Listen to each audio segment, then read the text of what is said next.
रहीम। आज की वीडियो है पेरेंट्स के लिए और उन स्टूडेंट्स के लिए जो फर्स्ट ईयर सेकेंड ईयर के अंदर है कि अपना करियर किस तरह से चूज़ किया जाए, डिग्री कौन सी की जाए। अगर इंजीनियरिंग कर रहे हैं तो कौन से सब्जेक्ट्स चूज़ किए जाएं, मेडिकल कर रहे हैं तो आप क्या डेंटिस्ट बनना चाहते हैं या MBBS करना चाहते हैं। अगर आप बिजनेस डिग्रीज करना चाह रहे हैं या आप साइंस में डिग्रीज करना चाह रहे हैं, मैथमेटिक्स, फिज़िक्स, केमिस्ट्री, किस तरीके से, किस प्रोसेस के थ्रू गुजर के अपनी डिग्री को चूज़ किया जाए। नंबर 1, ये प्रोसेस फर्स्ट ईयर या सेकेंड ईयर में नहीं शुरू करना चाहिए।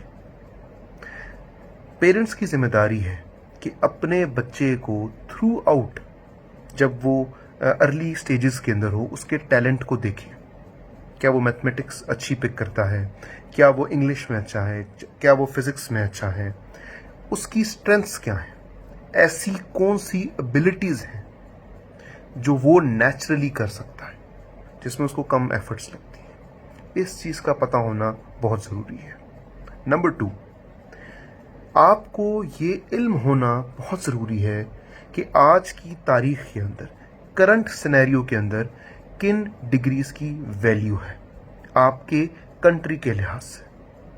ऐसी कई कंट्रीज़ हैं जहाँ पर एक स्पेसिफिक आर्ट जो है, स्पेसिफिक डिग्री जो है, बहुत ज़्यादा फेमस होती है। ऐसी कई कंट्रीज़ हैं जहाँ पे same degree, same education outdated हो चुकी होती है। अगर आपको ये इन्फॉर्मेशन होगी तो आपके लिए चूज़ करना बहुत आसान हो जाएगा। हर ईयर के अंदर, हर साल के अंदर एक ही तरह की डिग्रीज फेमस नहीं होती। एक ही तरह की डिग्रीज आपको उस मकाम पे नहीं पहुंचा सकती जहां आप पहुंचना चाहते हैं। एक ज़माने में सिविल इंजीनियरिंग बहुत अच्छी जा रही है, तो हो सकता है दूसरे ज़माने के अंदर कंप्यूटर साइंस बहुत अच्छी जा रही हो।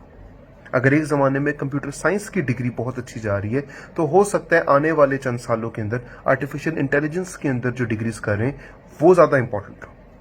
आपको ये पता होना चाहिए कि करंट सिनेरियो में आपकी डिग्री आपके कंट्री के लिहाज से, आपके वसाइल के लिहाज से कितनी इंपॉर्टेंट है। नंबर 3, आपको ये इल्म होना ज़रूरी है कि क्या ये डिग्री, क्या ये फील्ड आपकी पसंद की है या नहीं।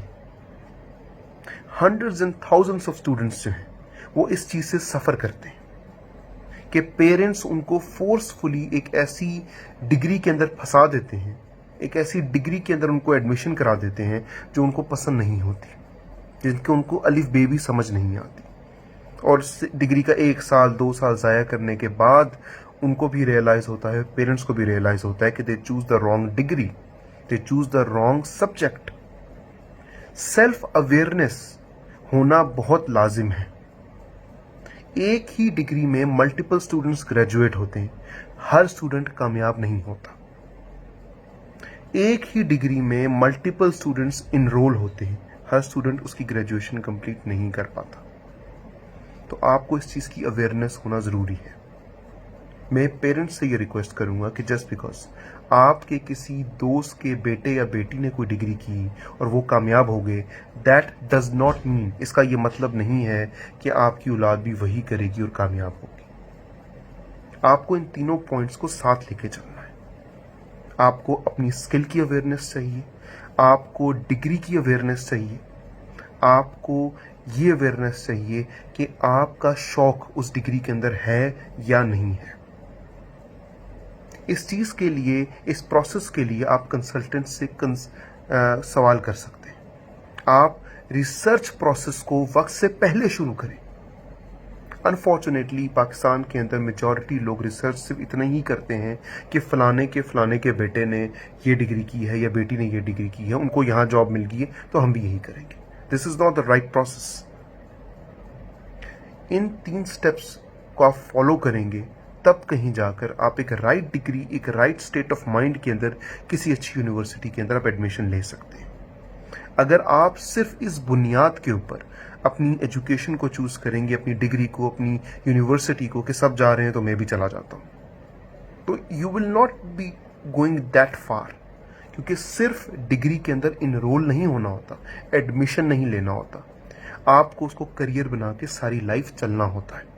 अगर आपको बिजनेस का शौक है तो आप बिजनेस डिग्री करें, अगर आपको इंजीनियरिंग का शौक है तो चूज करें कि राइट डिग्री आपके लिए कौन सी है। और ये प्रोसेस खुदारा 9th 10th से स्टार्ट कर दें, अपनी रिसर्च 9th और 10th स्टैंडर्ड से स्टार्ट कर दें। सेल्फ अवेयरनेस बहुत ज़रूरी है। Thank you so much.